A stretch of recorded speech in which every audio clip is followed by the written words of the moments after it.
You rode the same route twice. That means you chose to be one of us. What I'm about to tell you happened 3 months ago. I haven't been able to sleep right since. The doctors say it's trauma, that it'll fade. They're wrong. Some things don't fade. They just wait. My name is McCarthy, and I'm writing this from a place I can't escape. 3 months ago, I was just a regular guy in Philadelphia, working double shifts at a distribution center off the Broad Street line, riding the same subway route every night, like millions of other people do. Nothing special about me, nothing that should have made her notice. But she did. I saw her for the first time at the Waxdale station platform, standing at the very edge where you'd have to lean over the yellow line to look down at the tracks. Pale blue coat, old-fashioned, the kind with big buttons nobody makes anymore. Gray hair pulled back so tight it looked painful. She stood perfectly still while the train roared in, didn't flinch at the wind that hit us, didn't blink when the lights flickered overhead. Everyone else on the platform moved. I shuffled toward the doors. The maintenance guy kept mopping. Some guy on a bench barely looked up. But she didn't move, not once.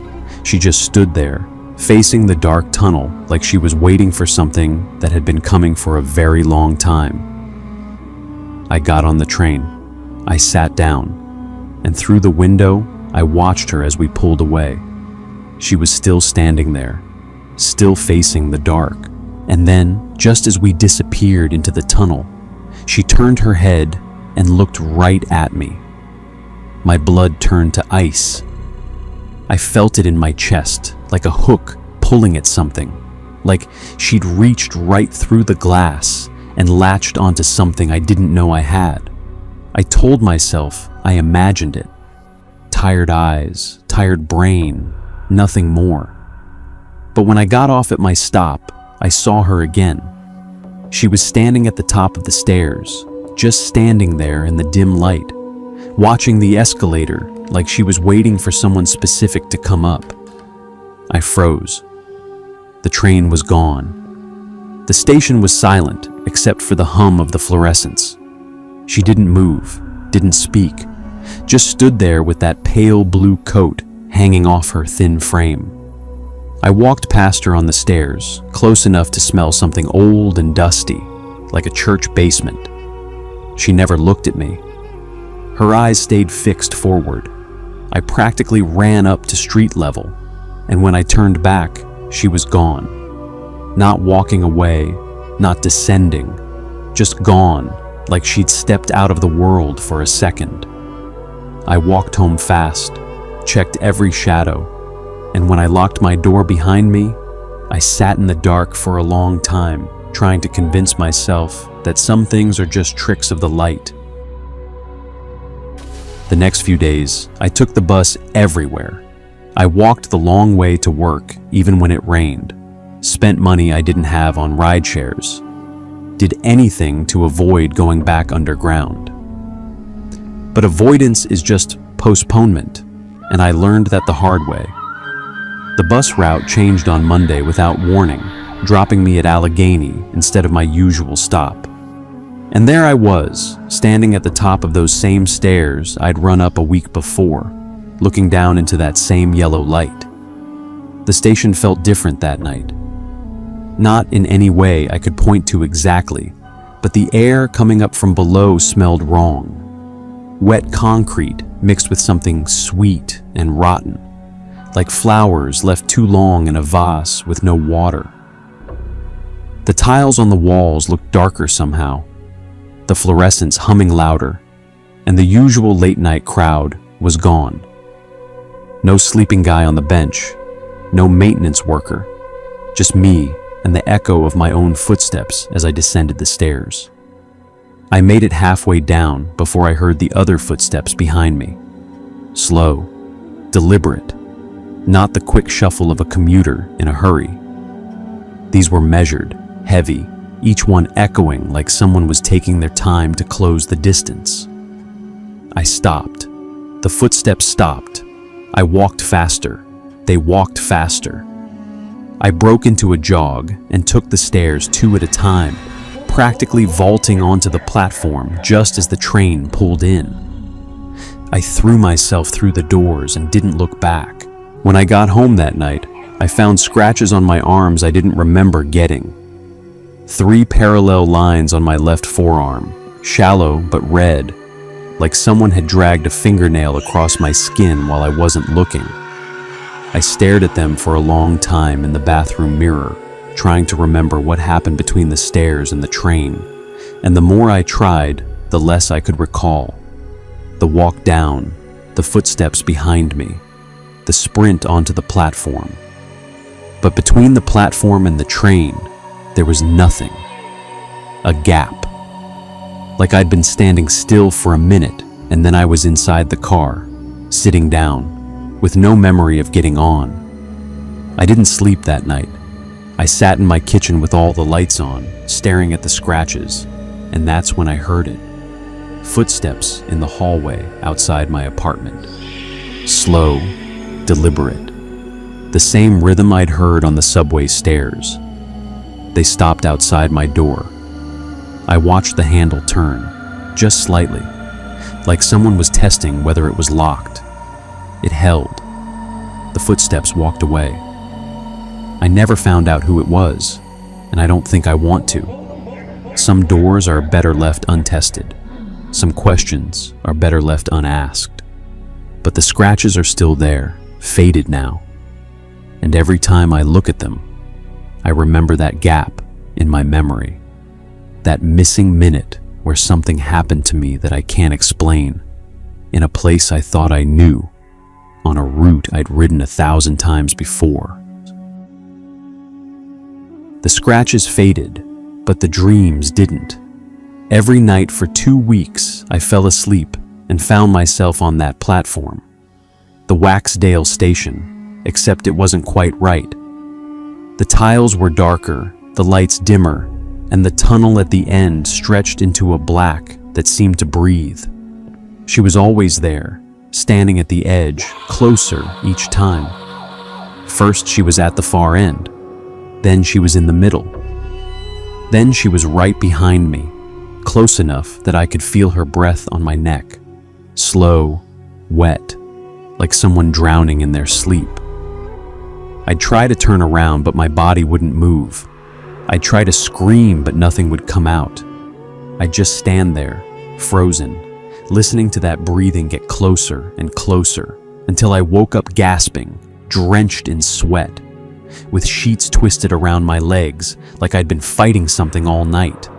The last thing I heard before waking was always the same, a low hum beneath the station noise, like a tone the air itself was making, and then a voice, hers, whispering words I couldn't quite make out at first. But one night, it came through clear. You rode the same route twice. That means you chose to be one of us. I woke up with those words burning in my ears. I hadn't ridden the same route twice. Had I? I checked my card history. 2 trips on the Broad Street line. Same direction, same time window. One I remembered, one I didn't. It was a Tuesday when I finally went back. I told myself I needed answers. The station was empty when I arrived. No janitor, no sleeping guy, just the hum of the lights and the distant rumble of trains in the dark. I walked to the middle of the platform and stood there, heart pounding, waiting. The lights flickered. When they came back on, she was standing 6 feet away, smiling, wide and wrong, like her mouth was too big for her face. "You came back," she said, and her voice sounded like gravel in a blender. She stepped closer. In the flickering light, I saw her clearly. Gray skin, hollow eyes, teeth worn to nubs. "The line has been here a very long time," she whispered. "Longer than your city." It connects places you can't imagine, and sometimes things come through, things that wait. She reached out and touched my face with fingers that felt like ice and wet paper. "You noticed me," she said. "You came back." Then she leaned in close, so close I could smell that sweet rot decay on her breath. And she said it again, slower this time, deliberate. "You rode the same route twice. That means you chose to be one of us." I tried to run. My legs wouldn't move. I tried to scream. Nothing came out. The lights went out. And in that total darkness, I felt her hand slide from my face to my wrist, cold and wet and grip tight, like she was holding on to make sure I didn't slip away. The lights went out. Total darkness, the kind that feels solid, like you're drowning in it. I couldn't breathe, couldn't think, could only feel her hand on my face and the cold spreading from her fingers into my skin like ink in water. Then the lights came back on, and she was gone. Just gone, like she'd never been there at all. I was alone on the platform, shaking so hard my teeth chattered. A train pulled in seconds later. I didn't check which line, didn't check where it was going. I just got on because standing still felt worse than moving. The car was empty, except for me. I sat in a corner seat, pressed against the window, watching the dark tunnels blur past. That's when I noticed something wrong. The stations weren't right. The names were familiar, Allegheny, Erie, Tioga, but they looked different, darker, emptier. The platforms had fewer lights, the tiles looked older, and every time we stopped, no one got on and no one got off.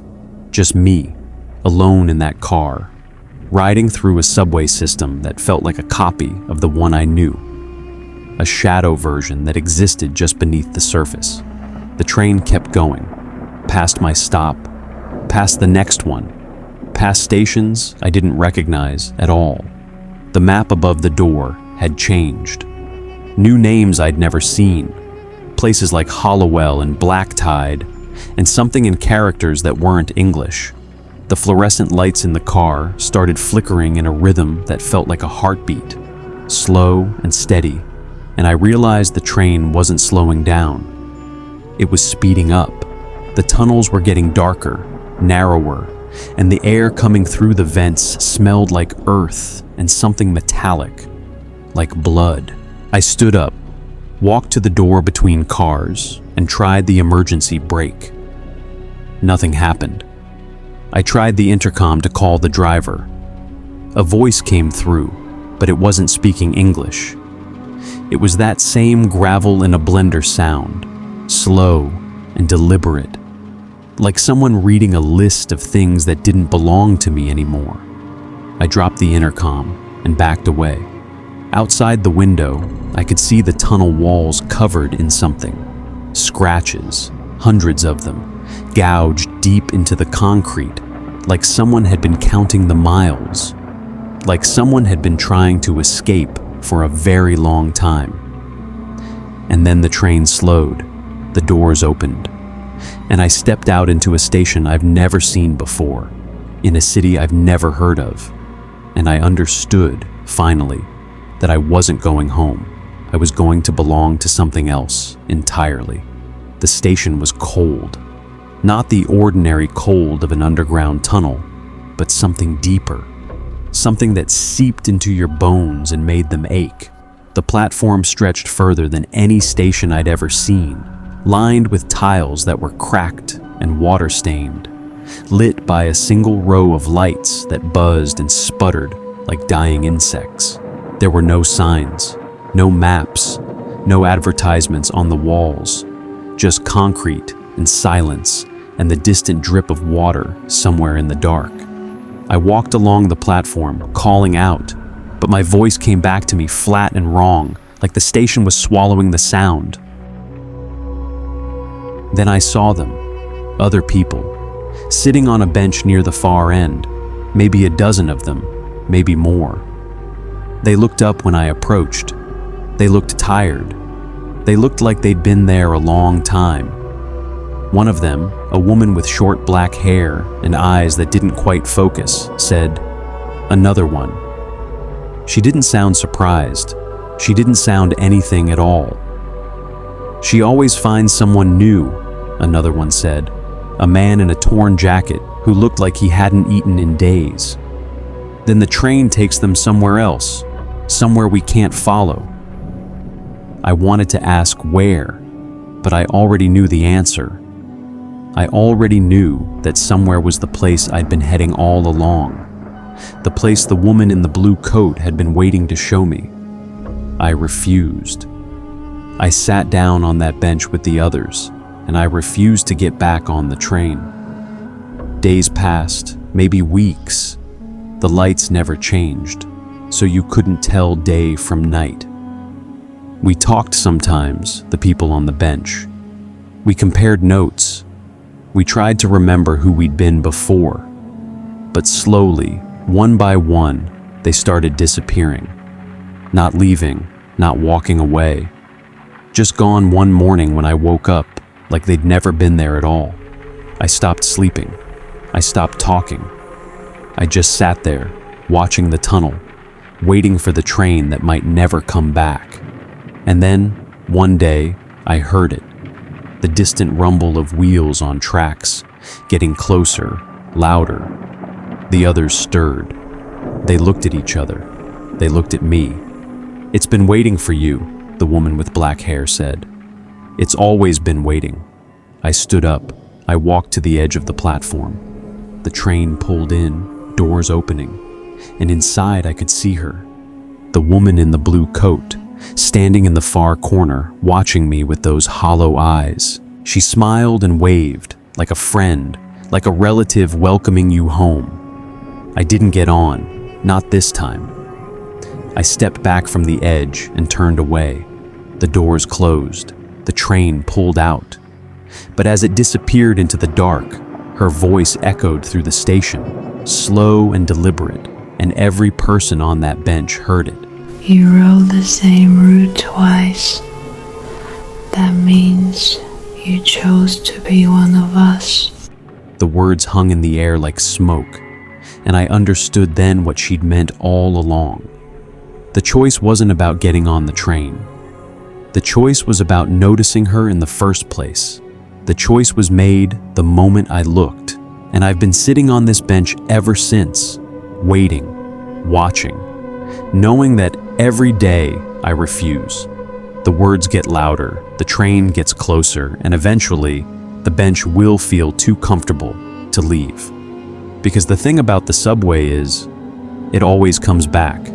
It always finds you. And what I learned sitting there, watching the others disappear one by one, is that the ones who refused never really escaped. They just became the ones who waited longer. They became part of the station, part of the bench, part of the dark. And eventually, the woman in the blue coat stopped coming. Because I stopped being a passenger. I became something else. Something that watches from the platform. Something that whispers to the next one who notices. And if you're reading this, if you've made it this far, then she's already noticed you too. Because she only lets the story reach the ones she's been waiting for. And that was 3 months ago.